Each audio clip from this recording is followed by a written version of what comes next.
ॐ सहनाववतु सहनौ भुनक्तु सह वीर्यं करवावहै तेजस्विनावधीतमस्तु मा विद्विषावहै। ॐ शान्ति शान्ति शान्तिः। ॐ पूर्णमदः पूर्णमिदं पूर्णात् पूर्णमुदच्यते पूर्णस्य पूर्णमादाय पूर्णमेवावशिष्यते। ॐ शान्ति शान्ति शान्तिः। श्रुतिस्मृतिपुराणानाम् आलयं करुणालयं नमामि भगवत्पादं शङ्करं लोकशङ्करं शङ्करं शङ्कराचार्यं केशवं बादरायणं सूत्रभाष्यकृतौ वन्दे भगवन्तौ पुनः पुनः। ईश्वरो गुरुरात्मेति मूर्तिभेदविभागिने व्योमवद्व्याप्तदेहाय दक्षिणामूर्तये नमः। ॐ पार्थाय प्रतिबोधितां भगवता नारायणेन स्वयं व्यासेन ग्रथितां पुराणमुनिना मध्ये महाभारतम् अद्वैतामृतवर्षिणीं भगवतीम् अष्टादशाध्यायिनीम् अम्ब त्वामनुसन्दधामि भगवद्गीते भगवद्वेषिणीम्।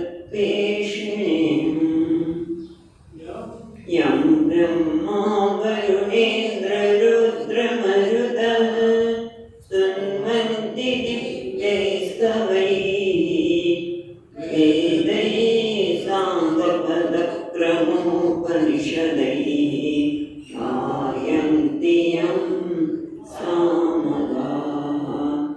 ध्यानावस्थिततद्गतेन मनसा पश्यन्ति यं योगिनः यस्यान्तं न विदुः सुरगणाः देवाय तस्मै नमः।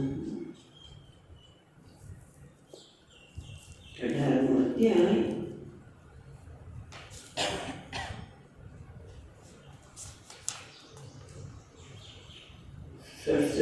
श्लोक 67। इदं ते नातपस्काय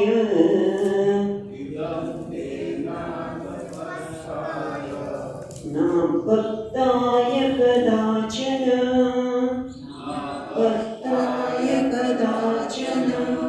न चाशुश्रूषवे वाचं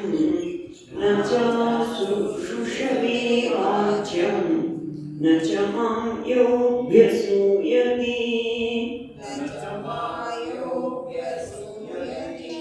य इमं परमं गुह्यं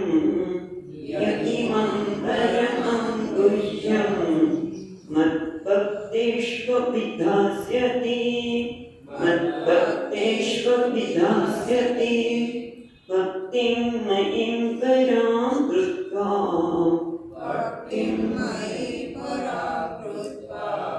मामेवैष्यत्य संशयः।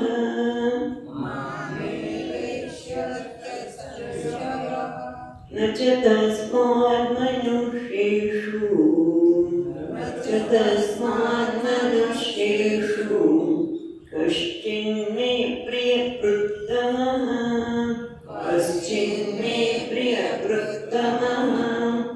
भविता न च मे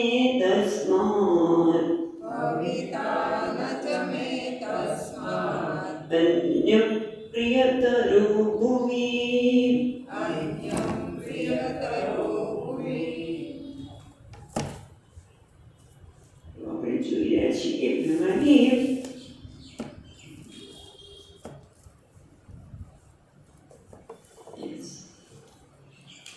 ભગવાને સર્વધર્માન પરિત્યજ્ય દ્વારા જ્ઞાનના ઉપદેશનો ઉપસંહાર કર્યા પછી હવે કેટલીક વસ્તુ બતાવે છે કે ભાઈ આ ગીતાનો ઉપદેશ કોને આપવો, કોને ન આપવો જોઈએ, એ બધી વાત કરતા પહેલા કીધું આપણને કે આ ગીતા એ ગુરુ અને શિષ્યનો સંપ્રદાય છે. સંપ્રદાય, આ ગીતા એ સંપ્રદાય ગ્રંથ છે. ગુરુ અને શિષ્ય વચ્ચે વેદાંતમાં સંપ્રદાય છે અને એટલા માટે એ સંપ્રદાયને ટકાવી રાખવા માટે. કારણ કે જો અયોગ્ય વ્યક્તિને, અનધિકારી વ્યક્તિને જો આ જ્ઞાન થશે તો એનો અર્થઘટન ખોટું કરશે અને જો એ વ્યક્તિ પ્રચાર કરે એમાં બધા જોડાઈ ગઈ.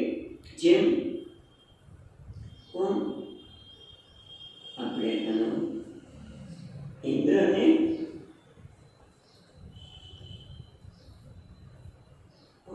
અસુરોનો રાજા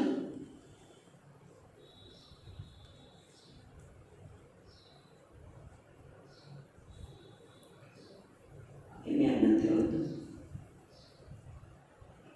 પ્રતદનને ઇન્દ્ર, પ્રતદનની પ્રાર્થના ઇન્દ્ર, પ્રતદનને ઇન્દ્ર અને એને દેહ પ્રેમ વાતો કરી ચૂક્યા છે. વિરોચન, ઇન્દ્ર અને વિરોચન. અને વિરોચન છે એને કેવો સંપ્રદાય કે શરીર જ આત્મા છે, એને એવો સંપ્રદાયનો પ્રચાર કર્યો. એટલા માટે ભગવાન કહે છે કે આ યોગ્ય વ્યક્તિને આપવું જોઈએ. કોને ન આપવું જોઈએ? કે જેના જીવનના તપ નથી, આત્મ સંયમ નથી. ધાર્મિક તપનો જેવું પણ થાય, ધાર્મિક જે ક્રિયા કહીએ એ એટલે કે જપ તપ વગેરે પણ આત્મ સંયમમાં જ આવી જાય. જેમાં તપ નથી, જે ભક્ત નથી. કયો ભક્ત નથી? ગુરુનો, ઈશ્વરનો અને શાસ્ત્રનો. કારણ કે ભક્તિ ન હોય તો આપણે જ્ઞાન થઈ શકે નહીં. ભક્તિ હોય તો કોઈ પણ વ્યક્તિ માટે પ્રેમ કે ભક્તિ હોય તો પોતાને ઉદ્ઘાટિત કરે. એ ભક્તિ હોય તો જ્ઞાન શક્ય બને. અને ભક્ત ન હોય એને પણ ન આપવું. અને એટલું જ નહીં, ન ચ શુશ્રુષવે એનો એક અર્થ આપણે કર્યો હતો કે શ્રવણ, અને બીજો અર્થ થાય છે સેવા. જો સેવાનો ભાવ જ ન હોય, સેવાનો ભાવ એટલે શું? અહંકારને અહંકાર નામાવો પડે, નહીતર સેવા ન થઈ શકે. એટલા માટે શુશ્રુષવે એટલે સેવા અને શ્રવણ. શ્રવણ તો કરવું ગમે, હું સેવા તો નહીં કરું, એ પણ બરોબર નહીં. અને સાથે સાથે નચમાં અભ્યસુયતિ, જેને મારામાં ઈર્ષા ભાવ, એટલે કોઈનો ઉત્કર્ષ જોઈને માણસને એ સ્વીકાર્ય ન થાય ત્યારે એમાં ઈર્ષા જન્મે. અને ભગવાનમાં ઈર્ષા પણ જન્મી શકે. અને આ પણ અર્જુનને ઉપદેશ આપ્યો છે ગીતાનો, એ કોણ છે? વસુદેવ પુત્ર છે. એ કેટલું સારું. એ તો કેટલી વાર મામ મામ મામ, ઘણા લોકો તો ગણે 108 વાર, કેટલી વાર ભગવાન ગીતામાં મને મને મને કહે છે. એટલા અહંકારે છે વગેરે વગેરે. જોવે તો એને જ્ઞાન થઈ શકે નહીં. એ વાત કર્યા પછી આપણે એ પણ કહ્યું કે હવે વક્તાના સંદર્ભમાં વાત કરી 68મા શ્લોકમાં કે યમિમં પરમં ગુહ્યમ મત ભક્તેષુ અભિધાસ્યતિ. અભિધાસ્યતિ એટલે કહેશે જે આ પરમ ગુહ્ય ગોપનીય છે.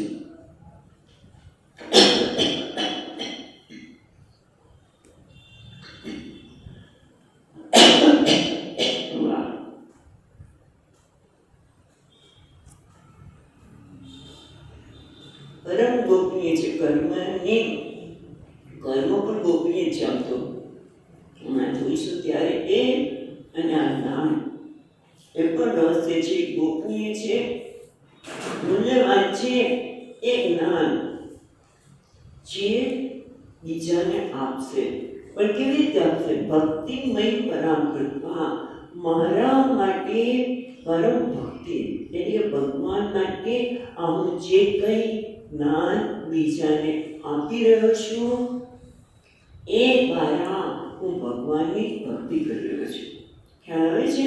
એ વખતે આપણે બીજો અર્થ જોઈએ તો બીજો પણ જોઈએ તો એમ નથી, આ પણ જોઈએ તો પણ એ જોઈએ તો કે પરમ ભક્તિ જ્યારે એ જ્ઞાન આપે છે ત્યારે એ વ્યક્તિ પોતે વ્યક્તિ રહેતી નથી, પણ એના દ્વારા ભગવાન સાથે, શાસ્ત્ર સાથે એક થઈને એ જ્ઞાન આપતા હોય અને એના લીધે એ ભગવાનને પ્રાપ્ત થાય.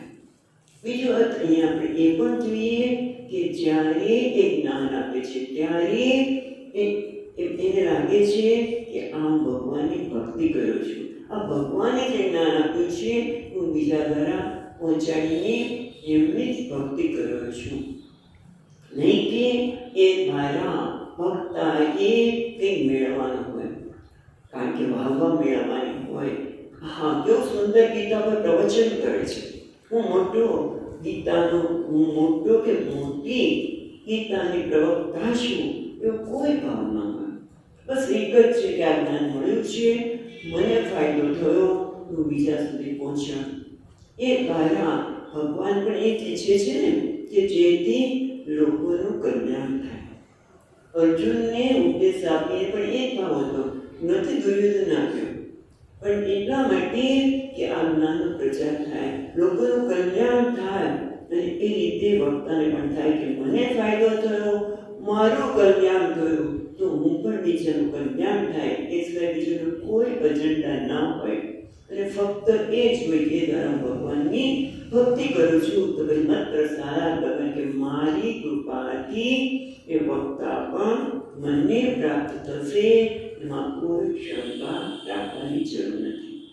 અને એટલું જ નહીં, પાછું 69માં શ્લોકમાં ભગવાને એ પણ કહ્યું કે આ વક્તા છે કેવો છે, મારી દ્રષ્ટિમાં વક્તા કેવો છે, તો કે છે ન ચ તસ્માત મનુષ્યેષુ કશ્ચિન મે પ્રિયકૃતતમઃ. પ્રિયકૃત એટલે પ્રિય કરનાર, પ્રિયકૃતતર અને પ્રિયકૃતતમ. ગુડ, બેટર, બેસ્ટ ઇંગ્લિશમાં જોઈએ તો સુપરલેટિવ ડિગ્રી. પ્રિય કરનારમાં થોડું વધારે, પ્રિયકૃતતમ એટલે સૌથી પ્રિય કરનાર. જો ભગવાન કે મને એટલો પ્રિય કરનાર એટલે મને પ્રિય લાગનાર છે, એ મારા માટે પ્રિય છે. કોણ છે? બધા મનુષ્ય શું? કોણ? આ જ્ઞાન પ્રદાન કરે છે તે.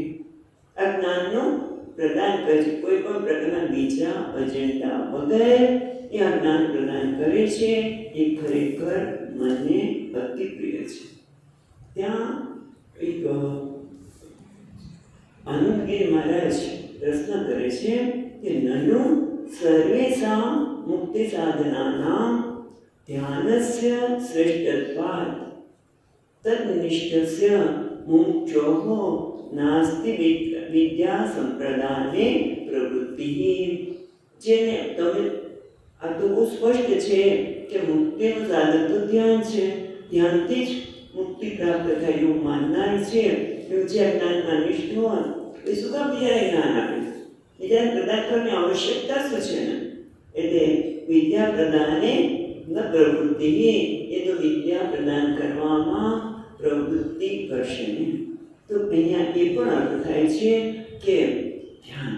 તો જ્યારે વક્તા આ જ્ઞાન પ્રદાન કરે છે ત્યારે એ ધ્યાન પણ કરી રહ્યો છે, શ્રવણ પણ કર્યો છે, બોલે છે ત્યારે મોટેથી બોલે છે અને પોતાના શબ્દોને સાંભળે પણ છે.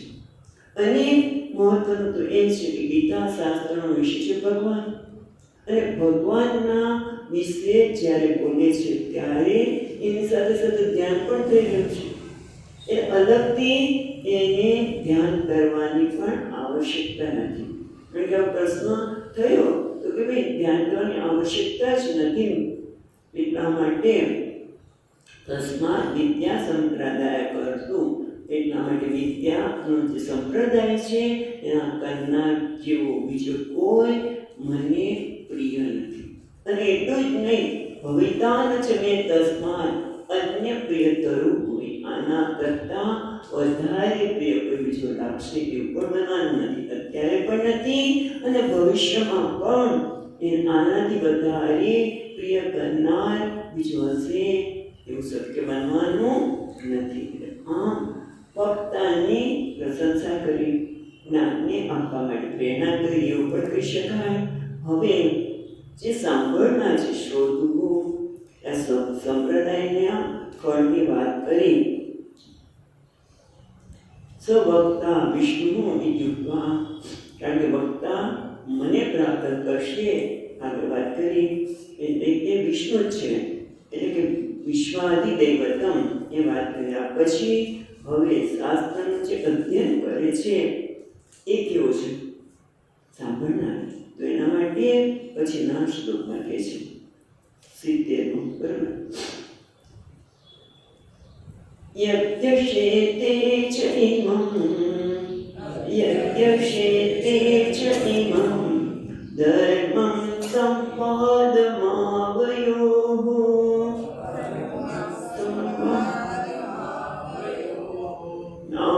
જ્ઞાનયજ્ઞેન તેનાહં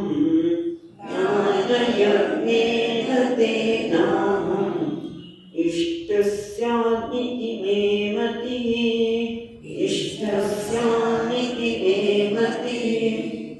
અધ્યસેતે જે અધ્યયન કરશે, જે અધ્યયન કરી રહ્યો છે તે અધ્યયન કરશે ચ અને યહ ઇમં ધર્મ્યં સંવાદમાવયોઃ. શેનું અધ્યયન કરશે તો કે છે ઇમં આ ધર્મ્યમ ધર્મમય ધર્માત અનપેતમ ધર્મ્યમ ધર્મને અનુરૂપ છે એવું આ શાસ્ત્ર ગીતા શાસ્ત્ર એ ધર્મમય સંવાદ વાળો આવયોહો. આપણા બંને વચ્ચે જે સંવાદ થયો છે એને જે અધ્યસે તે જે અધ્યયન કરશે તો એ કેવું છે જ્ઞાન યજ્ઞેન તેનાહં ઇષ્ટમ સ્યાત ઇતિ મે મતિઃ. જ્ઞાન યજ્ઞથી તેને તેના અહમ તેના વડે અહમ ઇષ્ટ એટલે પૂજ્ય બનેલો શ્યામ થઈ એટલે એ લોકો મારી પૂજા કરશે. ઇતિ મે મતિઃ એ મારી મતિ છે. એટલે ટૂંકમાં અહીંયા કામ જોઈ દો.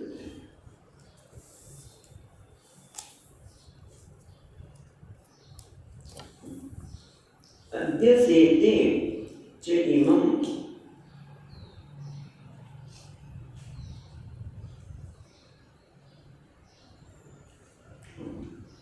એટલે અહીંયા કે છે કે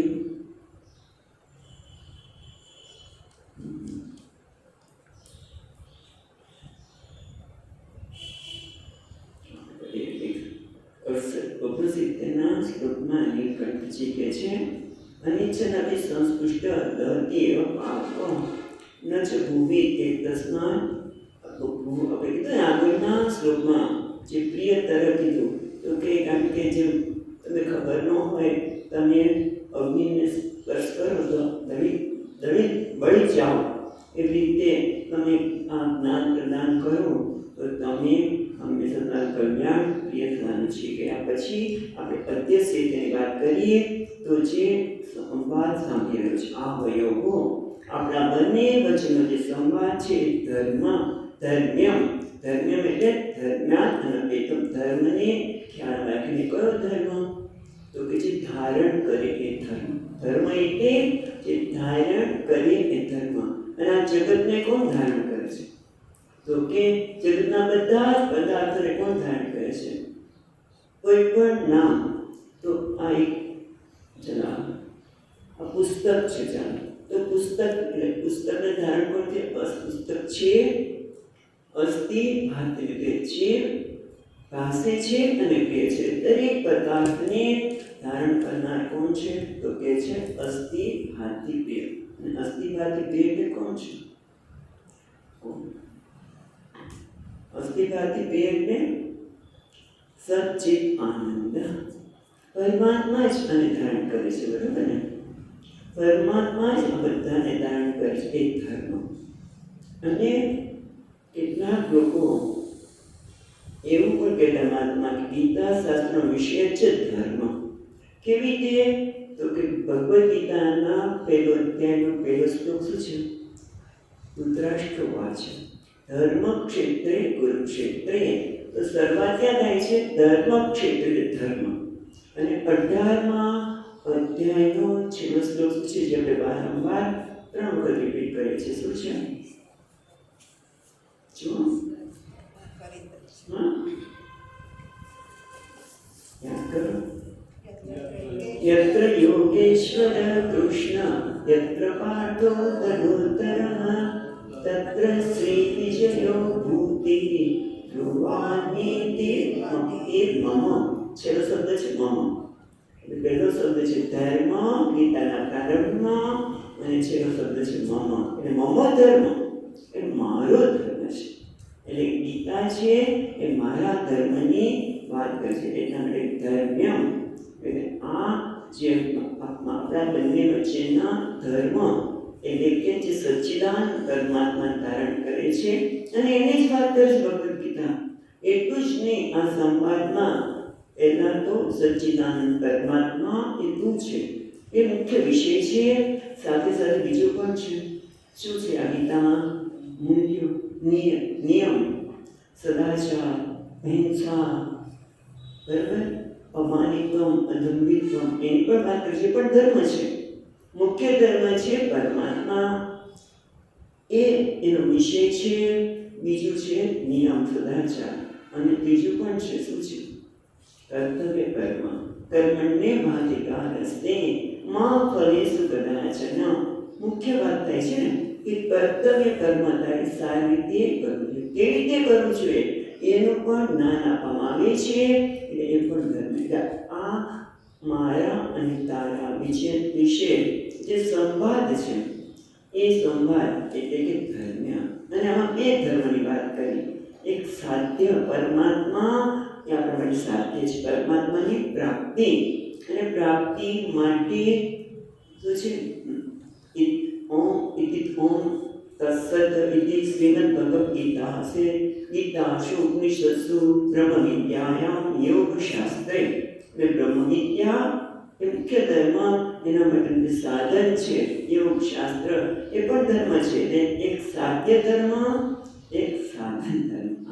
એટલે કે સાધ્ય અને સાધ્ય ધર્મ એને અધ્યસે, તે એનું જે અધ્યયન કરશે, જે બરાબર સાંભળશે, સાંભળી અધ્યસે ફક્ત સાંભળશે નહીં, પણ એને પોતાના જીવનમાં ઉતારવા માટે વિચાર કરશે, અને એને જીવનમાં ઉતારશે. કહેશે અધ્યસે તે. એક અર્થ આવો થયો.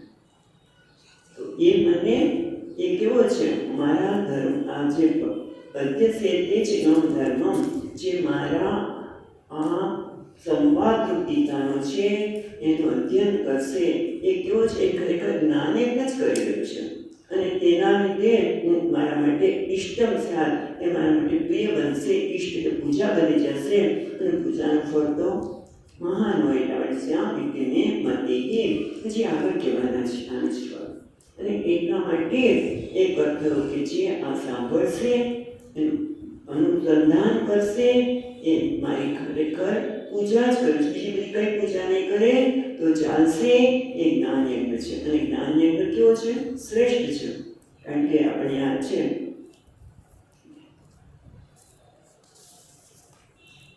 અહીંયા યાદ કરાવે છે જ્ઞાન યજ્ઞ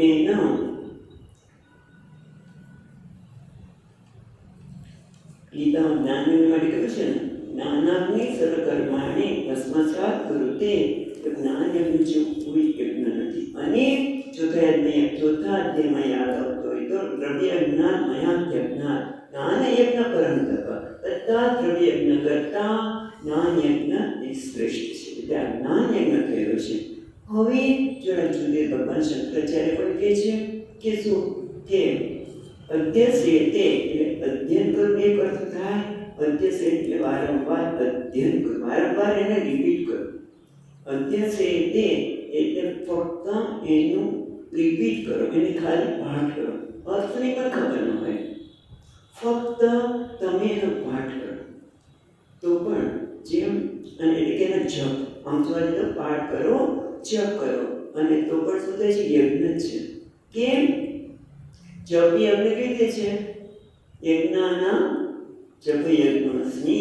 ભગવાને કીધું ને, યજ્ઞાના, બધા યજ્ઞમાં હું જપ યજ્ઞ છું. કારણ કે એમાં કોઈ દ્રવ્યની ના હોતી જરૂર નથી. અને એટલે કયા પ્રકારના અહીંયા શંકરાચાર્ય યાદ કરે છે? 3 પ્રકારના જપ છે. જપ એટલે કોને કહેવાય? જપ એટલે ચકારો જન્મ વિચ્છેદક, અકારો પાપનાશનઃ. જપ શું કરે છે? એટલે આપણે વારંવાર કહીએ, કઈ નહીં તો જપ તો કર.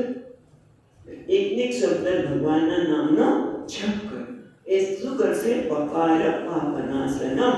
તારા જન્મમાં તે કંઈ જાણતા અજાણતા જે કંઈ ખોટું કરવું થયું છે ને કંઈ પાપ કરવા એને પેલા નાશ કરશે. અને છેવટે જન્મ વિચ્છેદક, એ જ્ઞાન દ્વારા તારા જન્મનો વિચ્છેદ કરનાર હશે. અને એટલા માટે જપ યજ્ઞાનામ જપ યજ્ઞોસ્મિ. યજ્ઞમાં હું જપ છું. અને 3 પ્રકારના જપ છે. એક તો ઊંચેથી મોટી બધાની પર રામ રામ, બરાબર?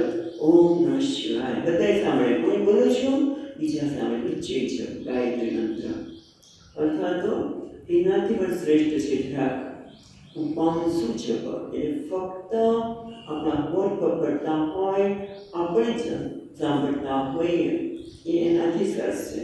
અને છેવટે માનસ જપ, જ્યાં મન સાથે એક થઈને પરમાત્મા સાથે, મન બીજી ક્યાંય જતો નથી, પરમાત્મા સાથે એક થઈને જે જપ કરે છે એને માનસ જપ. એ સૌથી શ્રેષ્ઠ છે. અને યજ્ઞ કહે છે, યજ્ઞ સેતે ચમ ધર્મ્યમ સંવાદ આવયો. કોઈ આપણા બંને વચ્ચેનો જે સંવાદ સાંભળશે એ શું થશે? જ્ઞાન યજ્ઞ. એ જ્ઞાન યજ્ઞ છે. કારણ કે ખાલી રિપીટ કરવું. અને એટલામાં કે આ ગીતા છે એનું તો બીજું કંઈ નહીં, કારણ કે શબ્દ તો છે અને જ્ઞેય પણ છે. બંને છે, શબ્દાત્મિક જ્ઞેયમ ઇતિ. ગીતા જ્ઞેય પણ છે. અને તમને કશું જ ન ખબર પડે, ફક્ત ને ફક્ત એનો અર્થનું પણ ખબર ન હોય, અને છતાં તમે એનો પાઠ કરો તો પણ મારા માટે જ્ઞાન યજ્ઞ થઈ જશે. અહીંયા ટીકાકાર બીજા એ પણ કહે છે કે આ અધ્યસેતે એટલે વારંવાર એનું પુનરાવર્તન કરવું. એટલે કે ફક્ત ગીતાના શ્લોકનો પાઠ કરવો. એટલે ઘણી વખત આપણે છોકરાઓને અત્યારે કરાવીએ છીએ ને, એ કંઈ હવે દર વખતે કોમ્પિટિશન રાખવામાં આવે, ગીતાનો શ્લોક ભૂલી છે, પછી ભૂલી પણ જતા હશે, પણ એ અંતર જે બીજ પડ્યું છે ને એ એને કામ લાગશે. એમ આપણે પણ ખાલી ખબર ન હોય પણ નિયમ કર્યો કે ગીતાનો 12મો અધ્યાય કરવો, 15મો અધ્યાય કરવો, લોકો કરતા હોય છે. અર્થની ખબર ન હોય તો પણ પાઠ કરે. મારી બેની વાત તો કોઈ આખી ગીતા વાંચે, પછી એને એના કારણે સત્સંગમાં આવવાની પ્રેરણા મળી અને જીવન બદલાયું. એટલે કહેવાનું છે ફક્ત ને ફક્ત પાઠ કરીએ તો પણ એ ઘણું મોટું ફળ છે. એટલા માટે કહે છે એ મને ઈષ્ટ કરનારું છે, એના દ્વારા જ પૂજાઈ ગયું છે માનું છું. અને ઇતિ મેં મતી, અમારો મત છે કે તું ફક્ત ને ફક્ત અધ્યયન કરે, સાંભળે, એનું અનુસંધાન કરે, એની તો મુક્તિ છે જ, એનું તો કોઈ શંકા જ નથી. પણ ફક્ત તું પાઠ પણ કરીશ ને તો પણ એ તારા માટે પૂજ્ય છે. પૂજન એના દ્વારા પૂજાઈ ગયો છું, એ મારું મન છે, એટલે મને એ ગમે છે. એવું થયું ને, ભગવાન કહે છે તું બીજું ન કરે અને પાઠ કરે તો હું પૂજાયેલો છું માનીશ. પણ કેટલાક લોકોને પાઠ કરતા ન ફાવતું હોય તો કઈ માનતા તો એ લોકોનું શું? તો એના માટે 71મા શ્લોકમાં કહે છે. કારણ કે ઘણી વખત લોકો કહેતા હોય કે ભાઈ અમને તો ગીતા બોલતા આવડતું નથી, અમે કેવી રીતે પાઠ કરીએ? બહુ અઘરું છે. ગીતા વિશે બહુ મોટું કામ કર્યું કે સંસ્કૃતના શબ્દોને ગુજરાતમાં પણ મૂકી આપ્યા કે જેથી ગુજરાતી વાંચી શકે લોકો. પણ અહીંયા એવા લોકોની વાત કરતા 71મા શ્લોકમાં કહે છે શ્રદ્ધાવાનનસૂયશ્ચ શૃણુયાદપि યો નરઃ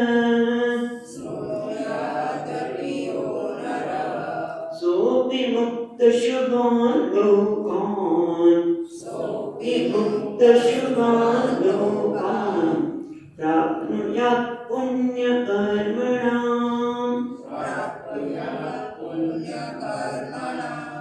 શ્રદ્ધામાન અનસૂયશ્ચ જે વ્યક્તિ શ્રદ્ધાપૂર્વક શ્રદ્ધામાન નદતે જ્ઞાનમ ભગવાન પર શ્રદ્ધાઓ પર ભાર મૂકે છે શ્રદ્ધાયુક્ત થઈને અનસૂયશ્ચ જેને અસૂયા અનસૂય છે અસૂયા એટલે દોષ દ્રષ્ટિ ઈર્ષા વસ્તુમાં ગુણ હોવા છતાં એવા દોષ જોવા એમના અસૂયા અનસૂયા જે ગુણ છે ત્યાં ગુણને જોઈ શકે છે શૃણુયાદ એવો નરહ જે વ્યક્તિ પોતાને સાંભળશે ભલે પાઠ ન કરી શકે પણ શ્રદ્ધાપૂર્વક સાંભળશે તો સોપી મુક્ત શુભાન લોકાન તો એ પણ અશુભ લોકને સોપી મુક્ત એ પણ મુક્ત થઈ જાય છે અને શું છે મુક્ત તો થાય છે પણ સાથે સાથે શું છે શુભાન લોકાન પ્રાપ્નુયાત એ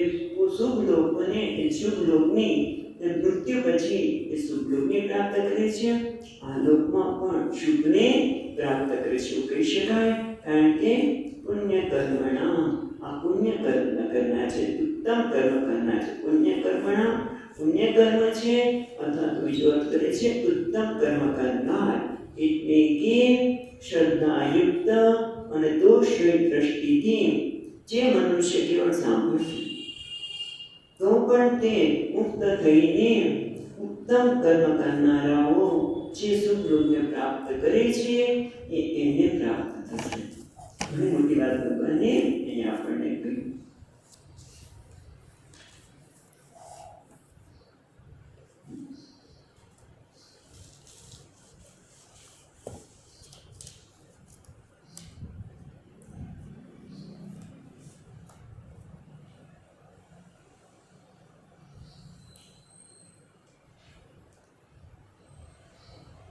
શ્રોતનું ફળ શું છે તો કે ફક્ત એને બહુ વાંચતા પણ નથી આવતું પણ એ શ્રદ્ધા છે અને આપણે આ જોયું છે ગુજરાતમાં તો બધાએ કે કંઈ નહીં ચાલો ને કાન પવિત્ર થશે તમે જો અને મને ત્યાં છે કાન પવિત્ર થશે એટલું જ નહીં હવે ઇંગ્લિશ આવડતું પણ ન હોય સ્વામીજી મહારાજ આવે જ્યારે ત્યારે ઘણા બધા લોકો આવે ગુજરાતી લોકોને બધાને કંઈ મોટી ઇંગ્લિશ આવડતું ન હોય તો પણ આવે કેમ કાન પવિત્ર થશે અહીંયા એ જ વસ્તુ કહે છે કે તારો સંતના દર્શન તો થશે બીજું તો કાંઈ નહીં એટલા માટે પણ લોકો આવે છે સ્વામીજી મહારાજ આવે ત્યારે લોકો આવતા હોય છે એનું કારણ એ છે કે શ્રદ્ધાવાન અને સુયશ શ્રદ્ધાપૂર્વક એ સાંભળે જ ખાલી એટલે એનો અર્થ ઉચ્ચાર પણ જેવા કરો ચાલે એવું થયું ને ધીમે ધીમે ઉચ્ચાર સીધું શીખી શકાય અને સ્પષ્ટ કરાય તો ઉત્તમ વસ્તુ છે પણ તમે ફક્ત જે કહી રહ્યા છે એ સાંભળવું પણ ખરા શ્રદ્ધાવાન પણ શ્રદ્ધાપૂર્વક અને એમાં કોઈ દોષ દર્શન ગીતામાં ભગવાને જે ઉપદેશ આપ્યો છે એમાં દોષ દર્શન કર્યા વગર તો સાંભળવાથી પણ તે મુક્ત થઈ જાય છે મુક્ત એટલે પાપહી મુક્ત ક્યાંથી મુક્ત થાય છે તો પાપહી મુક્ત કેવલ અક્ષર માત્ર શ્રોતાવે ફક્ત શબ્દનો શ્રોતા હોવા છતાં પણ એ પાપથી મુક્ત થઈ જાય છે અને શુભાન પ્રશસ્તા લોકાન પુણ્ય કર્મણામ અશ્વમેધાધિકૃતામ જેમ અશ્વમેધ યજ્ઞ કરવો એ મોટું પુણ્યનું કામ છે બધા અશ્વમેધ યજ્ઞ કરી શકતા નથી અને ટીકાકાર કહે છે કે પુણ્ય કર્મણા ઉત્તમ કર્મ એટલે અશ્વમેધ વગેરે યજ્ઞનું કામ એ ઉત્તમ કર્મ છે એ અશ્વમેધ યજ્ઞનું જે ફળ છે એ આને પ્રાપ્ત છે પ્રાપ્નુયાત જ્ઞાનવતઃ કિમ ઇતુ વક્તવ્યમ ફક્ત જે સાંભળે છે શ્રદ્ધાપૂર્વક એને અટવું મળે છે તો ટીકાકાર કહે છે કે જેને જ્ઞાન છે એના વખતે શું કહેવું જો જેને જ્ઞાન નથી ફક્ત એ સાંભળે છે એને શ્રદ્ધાપૂર્વક સાંભળે છે તો પણ એને ઉત્તમ લોકની પ્રાપ્તિ થાય છે, ઉત્તમ પુણ્ય કર્મ કર્યા હોય એવું પુણ્યની પ્રાપ્તિ થાય છે. તો જેને જ્ઞાન છે એનું તો કેવું, એનું એ તો ઉત્તમ ગતિ છે જ. હવે આ કયા પછી એટલે શ્લોકમાં શ્રોતાની ફળ શું છે એ કયા પછી હવે આગળ કહે છે ભગવાન શું કે ભગવાન એને પૂછે છે, પણ એને પ્રશ્ન થાય છે કે સર્વંતર્યામી સર્વજ્ઞોપી ભગવાન, ભગવાન તો સર્વજ્ઞ છે, સર્વ અંતર્યામી છે, એમણે અર્જુનને ઉપદેશ આપ્યો, એને સમજ્યો કે એ બધી ખબર તો છે. તો ભગવાન અત્યારે અર્જુનને પૂછે છે કે મેં તને ઉપદેશ આપ્યો, તને સમજાયો કે નહીં? આવું કેમ કહેતા હશે? એ તો ભગવાન તો સર્વજ્ઞ છે, સર્વ અંતર્યામી છે, એ અર્જુનને કહેલા છે ત્યારે એમને ખબર તો પડે છે. તો પછી શા માટે પૂછતા હશે? તો કે છે લોક શિક્ષાર્થમ શિષ્યસ્ય જ્ઞાનમ જાતમ ન એવૈતિ પૃચ્છતિ. આ એક લોક શિક્ષા છે કે દરેક આચાર્યએ આ કરવું જોઈએ. શું કરવું જોઈએ? તો કે એણે શિષ્યની દરેક પ્રકારે સંભાળ કાળજી રાખવી પડે. એટલે કે છે લોક શિક્ષાર્થમ, લોક શિક્ષાર્થમ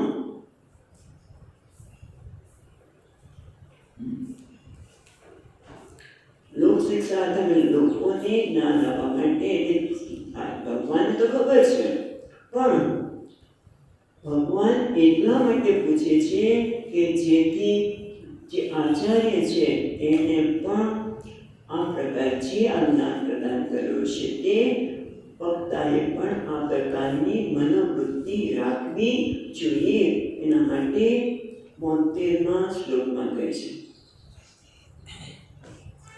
કચ્ચિદેતચ્યુતં પાર્થ, કચ્ચિદેતચ્યુતં પાર્થ તમૈકાગ્રેણ ચેતસા, કાગ્રેણ ચેતસા કશ્ચિદ અજ્ઞાન સમોહઃ, કશ્ચિદ અજ્ઞાન સમોહઃ પ્રનષ્ટસ્તે ધનંજય, પ્રનષ્ટસ્તે ધનંજય.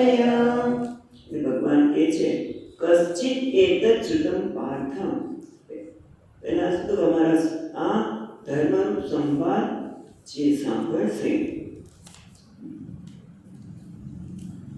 એની વાત કરી, અને સંવાદનું અધ્યયન કરશે એની વાત કરી. હવે એ બધાને આ વાત કર્યા પછી કે છે કશ્ચિદ શું એતદ, કશ્ચિદ શું એતદ એટલે આ શ્રુતમ પાર્થ એ સાર્થ મેં તને કહ્યું બરાબર સાંભળ્યું ને? કયા? એકાગ્ર ચેતસા, તે એકાગ્ર મનથી આ બરાબર સાંભળ્યું, સાંભળીને વિચાર્યું કે નહીં? સાંભળ્યું એટલે ફક્ત સાંભળ્યું નહીં, વિચાર્યું કે નહીં? કશ્ચિદ અજ્ઞાન સમોહ, અજ્ઞાનમાંથી જન્મેલો મોહ શું પ્રનષ્ટ, નષ્ટ થયો કે નહીં? તે ધનંજય તારો, તે ધનંજય એટલે તારો હે ધનંજય. એ પાર્થ જો એકાગ્રતાથી પણ પાર્થ અર્થ નહીં કરીએ, કારણ કે ધનંજય શબ્દ બહુ કહી જાય છે, એ અર્થ પણ આપણે જોઈશું અહીંયા. તો કે છે હે ધનંજય, તો શું એકાગ્ર ચિત્તથી મેં કહ્યું તે સાંભળ્યું છે, અને અજ્ઞાનથી જન્મેલો તારો મોહ નષ્ટ થયો. તો હે પાર્થ, તું એકાગ્ર ચિત્તથી સાંભળ્યું હે ધનંજય, તારો આ મોહ નષ્ટ થયો. એટલે બંને શબ્દ વાપર્યા, પાર્થ અને ધનંજય. એ પણ અહીંયા ટીકાકાર એનો અર્થ કહે છે, આપણે જોઈએ. તો પહેલાં તો આપણે જોયું કે ભગવાન આ શિક્ષા માટે કહે છે. એ દરેક આચાર્યએ પોતાના શિષ્યની કાળજી રાખવી છે. અને એટલે કે છે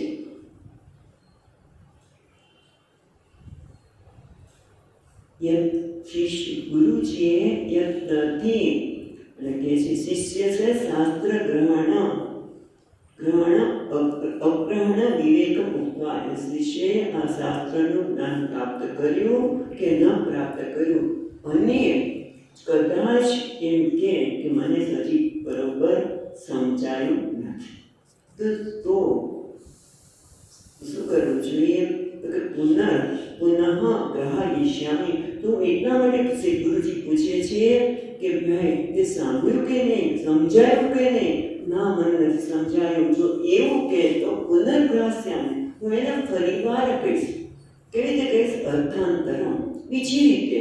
આ રીતે ન સમજાય તો બીજી રીતે કહીશ, એ રીતે ન સમજાય ત્રીજી રીતે કહીશ. પણ મારું કર્તવ્ય છે કે એને જ્ઞાન થાય, કારણ કે અજ્ઞાન તો બધા લઈને જન્મ્યા છે. આપણે હમણાં જોશું ભગવાન ભાષ્યકાર કહે છે એ તો સ્વાભાવિક છે, અવિવેક તો સ્વાભાવિક છે. માટે આચાર્યનું એટલી ઉદારતા હોય છે, એટલી સરળતા હોય છે કે વારંવાર હું તને કહીશ જ્યાં સુધી તને જ્ઞાન નહીં થાય ત્યાં સુધી. એમ નથી કહેતા પણ તો ખૂબ જ મને કે નાના હતા ત્યારે ગડબડ કરી છે. ઘણી વખત કહી દે માં કે તારા નાના ભાઈને બહેનને તું ભણાવ, એટલે એક કે બે વાર માંડ ભણાવી, પછી કહી દે હું નહીં ભણાવું. કાં તો ગુસ્સે થઈ જઈએ, કાં તો ન ભણાવીએ. અને કાં તો આપણે ઘણી વખત આવું પણ આચાર્ય કરતા હોય છે. આ ગીતાના આચાર્યમાં કરતા નથી, પણ ઘણી વખત તમે જો સ્કૂલમાં પણ સ્કૂલના આચાર્યને પણ આ લાગુ પડે કે કેમ આ બાળકને જ્ઞાન થાય. ચલો આ નહીં તો બીજી રીતે. પણ ઘણી વખત કહી દે તને નહીં આવડે, તું તો ઠોઠ છો. આરામથી કહી દે કે તને કંઈ નહીં આવડે. જો આને કેવું સરસ આવડે છે, આને આવડે છે, તને નહીં આવડે, તું નકામો છે. નકામો છે એવું શબ્દ તો વાપરી શકે નહીં. અહીંયા કહે છે કેમ ત્યારે શિષ્ય આચાર્ય સરસ એક શબ્દ છે,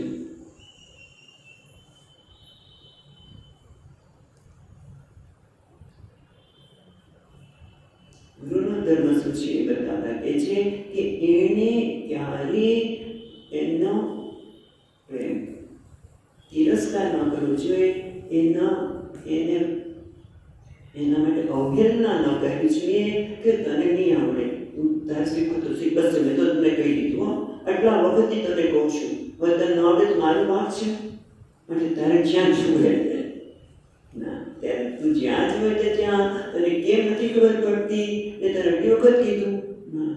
જ્યાં સુધી તને નહીં ખબર પડે ત્યાં સુધી હું તને કહીશ. પણ એ કેમ કોને કહે છે? જે શ્રદ્ધાવાન છે, જે તપસ્વી છે. આગળ બધા વાત કરી કે ન તપસ્કાય ન ભક્તાય, પણ આપણે જે ગીતાનું આ જે સાંભળનાર છે એનામાં બધા ગુણ છે. ભક્ત છે, તપસ્વી છે, શુશ્રૂષક છે. હવે આવી વ્યક્તિ જ્યારે સાંભળી રહી છે ત્યારે આચાર્ય પણ એની અવહેલના ના કરવી જોઈએ. એટલા માટે કહે છે પશ્ચિદેત છૂટપાથ, એ પાઠ તે સાંભળ્યું. પાઠ એટલે અહીંયા કે સંબોધન દ્વારા સામાન્ય સ્ત્રી સ્વભાવ એવું કહે છે. એ શોક અને મોહથી જે ગ્રસ્ત છે એવાને પાર્થ કીધું. હે પાર્થ, અથવા તો જે વૃથા પુત્ર છે, તું મારો ફઈનો દીકરો છે, તે એકાગ્રેણ ચેતસા શ્રુતમ, તે એકાગ્ર ચિત્તથી સાંભળ્યું, એટલે કે સાંભળીને તેનું અવધારણ કર્યું. એકાગ્ર ચેતસા, એકાગ્ર ચિત્તથી તે સાંભળ્યું, એનું અવધારણ કર્યું કે વા પ્રમાદ ઇતમ, અથવા તેના અંદર પ્રમાદ કેળવો. પણ એને કેટલી વાર ભગવાને કીધું છે, એક ને એક વાક્ય, એક ને એક વસ્તુ. અને અર્જુન પણ વારંવાર એવા જ પ્રશ્ન કર્યા છે, અને છતાં ભગવાને એમ કીધું તે તો તને કહી દીધું, પાછું આવા નવો પ્રશ્ન કેમ પૂછે છે? ભલે જુદી રીતે પૂછતા હોય, પણ તો ઘણી વાર કેમ પૂછે છે? શું હતું? 5મા અધ્યાયમાં છે સંન્યાસમ કર્મણા કૃષ્ણ પુનર્યોગમ ચ સંસસી. તમે એકવાર કર્મની પ્રશંસા કરો છો અને સંન્યાસ નહીં કરો છો. વારંવાર જુદી જુદી રીતે કેમ ઘોરમ કર્મમાં નિયોજ્યસી, તમે કેમ ઘોર કર્મમાં કરો છો? એમ વારંવાર અર્જુને પૂછ્યું. અને ભગવાને શાંતિથી ધીમે બદલા એને વસ્તુ જુદી જુદી રીતે ભગવાને કીધી. એટલે પછી પ્રમાદ રાખીને તેનો વિચાર નથી કર્યો એવું તો નથી ને. અને એમ જો બરાબર એક વાત પછી તે સાંભળ્યું હોય તો પશ્ચિત અજ્ઞાન સમોહ, અજ્ઞાનમાંથી જન્મેલો મોહ, સમમોહ. સારી રીતે મોહ છે, કારણ કે આપણે જોયું એ પ્રમાણે અહીંયા કે છે આચાર્ય શંકરાચાર્ય કશ્ચિત અજ્ઞાન સમમોહ, એટલે અજ્ઞાન નિમિત્ત સમમોહ, અજ્ઞાનના કારણે જન્મેલો મોહ એટલે વિચિત્ત ભાવ, અવિવેકતા, સ્વાભાવિક. દરેકના આ મોહ છે એ સ્વાભાવિક છે. મોહ એટલે અવિવેક, વસ્તુ જેવી છે તેવી ન જોવી, અવિવેક અને સ્વાભાવિક છે. જન્મતાની સાથે આ અવિવેક અજ્ઞાન લઈને જન્મ્યા છે. અને કયા પ્રકારનો અર્જુન આવે? અજ્ઞાન નિમિત્ત પહેલો મોહ કયો હતો? ધર્મ અને અધર્મ. બધાને ખબર છે ધર્મ કોને કહેવાય, અધર્મ કોને કહેવાય, પણ આ સંજોગોમાં ધર્મ કોને કહેવાય, અધર્મ કોને કહેવું જોઈએ એના માટે વિચાર કરવો પડે. કે અર્જુન ત્યાં વિચાર કરતો જ નથી, મોહમાં આવીને કહે છે કે આ મારા સ્વજનોને મારવા એ તો મોટું અધર્મ છે, એ તો પૂજાને યોગ્ય છે, એને મારે બાણ કેમ છોડાય? એ ધર્મને ભગવાન જ્યારે પૂછે છે કે તારો સમમોહ નષ્ટ થયો હતો, તો એનો પહેલો છે કે તારો ધર્મ અને અધર્મ નિમિત્તે જન્મેલો જે મોહ છે. ક્ષત્રિયનું ધર્મ શું છે? અધર્મ સામે લડવું. પણ આજે અર્જુનને ધર્મ છે અધર્મ જણાય છે, અધર્મને એ ધર્મ માને છે. એના માટે એ પ્રકારનો મોહ. અને પછી બીજો કયો મોહ હોય છે મનુષ્યના જીવનમાં? કર્મ અને અકર્મનો. હું કર્મ છોડી દઉં. કેમ કર્મ તેમાં કર્મેતિ કવયોપ્યત્ર મોહિતાઃ. ક્યાં આવે છે ચોથા અધ્યાયમાં? કેમ કર્મ કોને કહેવાય, અકર્મ કોને કહેવાય?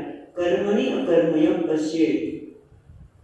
ત્યાં જ આગળ કે છે ભગવાન કર્મમાં જે અકર્મના દર્શન કરે છે અને અકર્મમાં કર્મના દર્શન. સબુદ્ધિમાન મનુષ્યેષુ, એ જ ખરેખર મનુષ્યમાં સૌથી બુદ્ધિમાન છે. કર્મ અને અકર્મ કોને કહેવાય? એ પણ મોહ છે અર્જુનના અને આપણા બધામાં. એ રીતે લાઈફ સ્ટાઈલ, જીવન પ્રણાલી.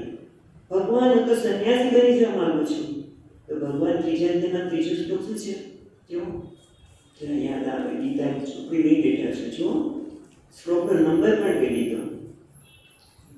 લોકેસ્મિન દ્વિવિધા નિષ્ઠા પુરા પ્રોક્તા મયા નઘ જ્ઞાનયજ્ઞેન. શું છે બોલો? નહીં, હું તો બોલું છું પણ તમે બોલો.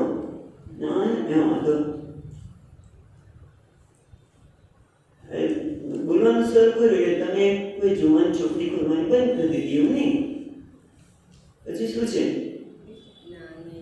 લોકેસ્મિન દ્વિધા નિષ્ઠા પુરા પ્રોક્તા મયા નઘ જ્ઞાન યોગેન સાંખ્યાનામ કર્મ યોગેન યોગિનામ. બરાબર? તો ત્યાં બે પ્રકારની જીવન પ્રણાલીની વાત કરી. એ કર્મ જે પ્રવૃત્તિ માર્ગમાં છે, કર્મયોગ છે જે નિવૃત્તિ માર્ગ પર છે, જે કર્મમાંથી ઉપરાંત થયેલો છે. હવે કર્મની આવશ્યકતા નથી, કર્મ સહજ રીતે છૂટી ગયા છે.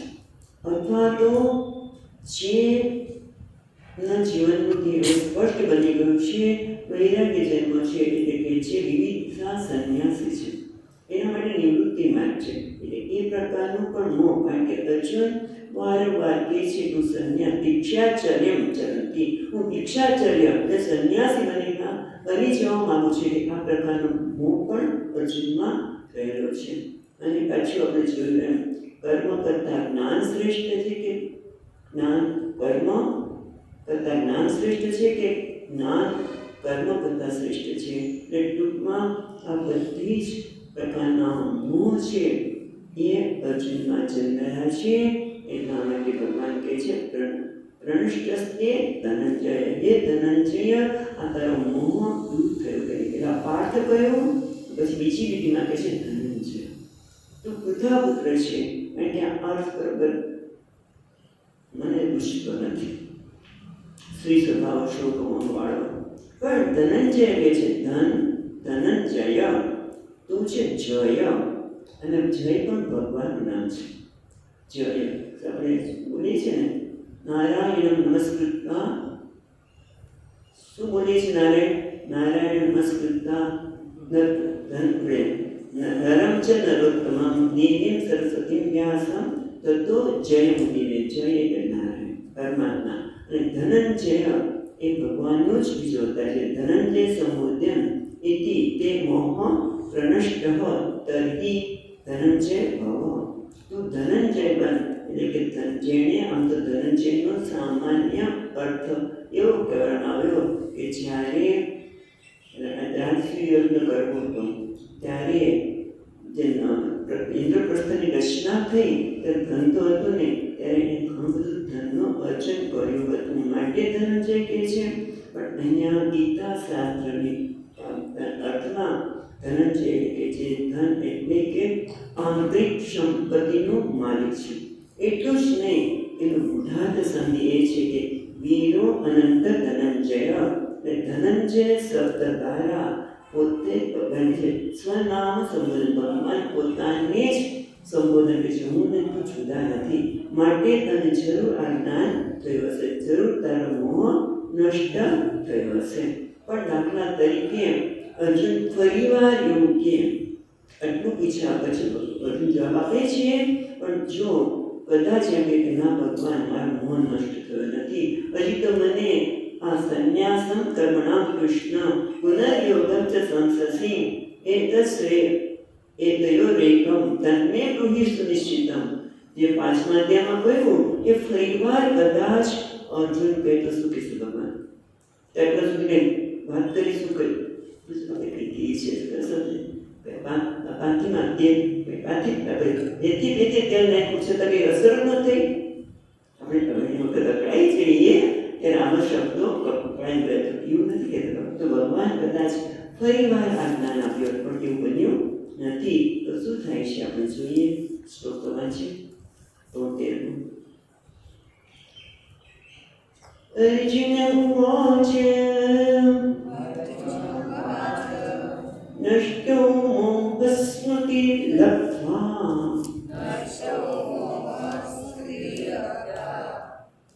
તત્પ્રસાદાત્મયાચ્યુત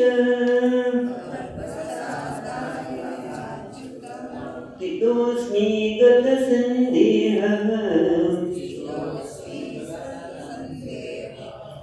કરિષ્યે વચનં તવ. બહુ સુંદર છે. એટલે કે છે અર્જુન વાચ નષ્ટો મોહ સ્મૃતિ લબ્ધ્વા તત્પ્રસાદાત મયા અચ્યુત. હે અચ્યુત, મયા મારા વડે શું છે? મોહ નષ્ટ થયો છે. પણ તેના લીધે તત્પ્રસાદાત, હે ભગવાન, હે અચ્યુત, તમારી કૃપાથી, તમારા અનુગ્રહથી મારા વડે આ મોહ નષ્ટ થયો છે. અને શું થયું? સ્મૃતિ લબ્ધ્વા. સ્મૃતિ એ લબ્ધા એટલે મારી પોતાની ઓળખ. સ્મૃતિ એ આપણા વિશે કંઈ ભૂલી ગયા હોય અને પછી આપણે મને યાદ આવી ગયું, મને યાદ આવી ગયું. આપણે સ્મૃતિ શબ્દ વાપરીને મારી પોતાની ઓળખ મેં પ્રાપ્ત કરી છે. અને ગત સંદેહ, જે સંદેહ હતો મારા સંદર્ભમાં એ, અને પછી તો ધર્મ અંદરનું બધું જ આવી જાય, એ બધું જ દૂર થયો છે. માટે કરિષ્યે વચનમ તવ. હે પ્રભુ, હવે તમે જે કહેશો એમ કરીશ.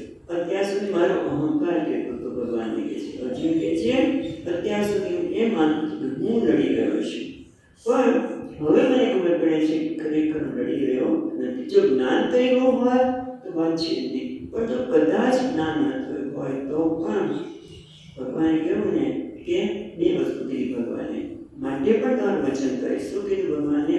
કે ભલે ત્રીજા અધ્યાયમાં સુંદર શબ્દ વાપર્યો છે, લોક સંગ્રહાર્થમ.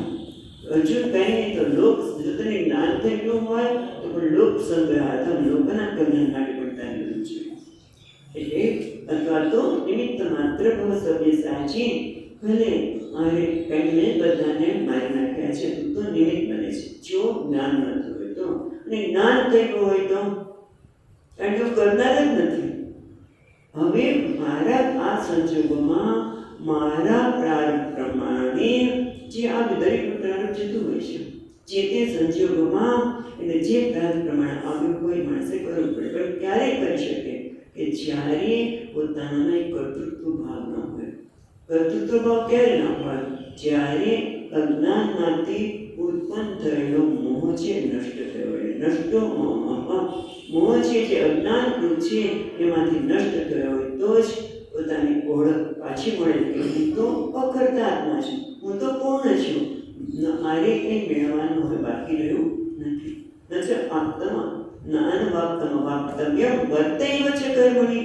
ભગવાને જ પોતાની વાત કરી કે અર્જુન જો જ્ઞાન વાપ્તમ વાપ્તવ્યમ, અર્જુન મારે કંઈ જ મેળવવાનું બાકી નથી, છતાં હું કર્મ પ્રવૃત્ત છું. એટલા માટે સ્મૃતિ લગ્ન પોતાની સ્મૃતિ પોતાની સાચી ઓળખ પ્રાપ્ત થઈ છે, માટે હવે તમારી કૃપાથી આ મારી સાચી ઓળખ પ્રાપ્ત થઈ અને એના લીધે સદસંદેહ બધા પ્રકારના સંદેહ દૂર થયા છે. એટલે સર્વ ગ્રંથિ વિપ્રોમોક્ષ, એટલે ખરેખર મારા હૃદયમાંથી જે બધી ગ્રંથિઓની ગાંઠો પડી હતી ને, ખોટા ખોટા ખ્યાલો મારા વિશે, જગત વિશેના, ઈશ્વર વિશેના, એ બધા જ ગ્રંથિઓ સર્વ ગ્રંથિ વિપ્રોક્ષ એ દૂર થઈ છે. અથવા તો મુંડક ઉપનિષદ પ્રમાણે વિદ્યતે હૃદય ગ્રંથિ છિદ્યન્તે સર્વ સંશયા. અને એટલા માટે તમે જે કહેશો ભગવાન એ કરવા માટે હું તૈયાર છું. એટલે ભગવાન પણ એમનો ઉપદેશ સફળ થયો લાગે. વિશેષ આપણે કાલે જોઈશું. ઓમ પૂર્ણમદ પૂર્ણમિદં પૂર્ણાત પૂર્ણમુદચ્યતે પૂર્ણસ્ય પૂર્ણમાદાય પૂર્ણમેવાવશિષ્યતે. ઓમ શાંતિ શાંતિ શાંતિ. શંકરં શંકરાચાર્યં કેશવં બાદરાયણં સૂત્રભાષ્યકૃતૌ વંદે ભગવन्तौ પુનઃ પુનઃ. ઈશ્વરો ગુરુરાત્મા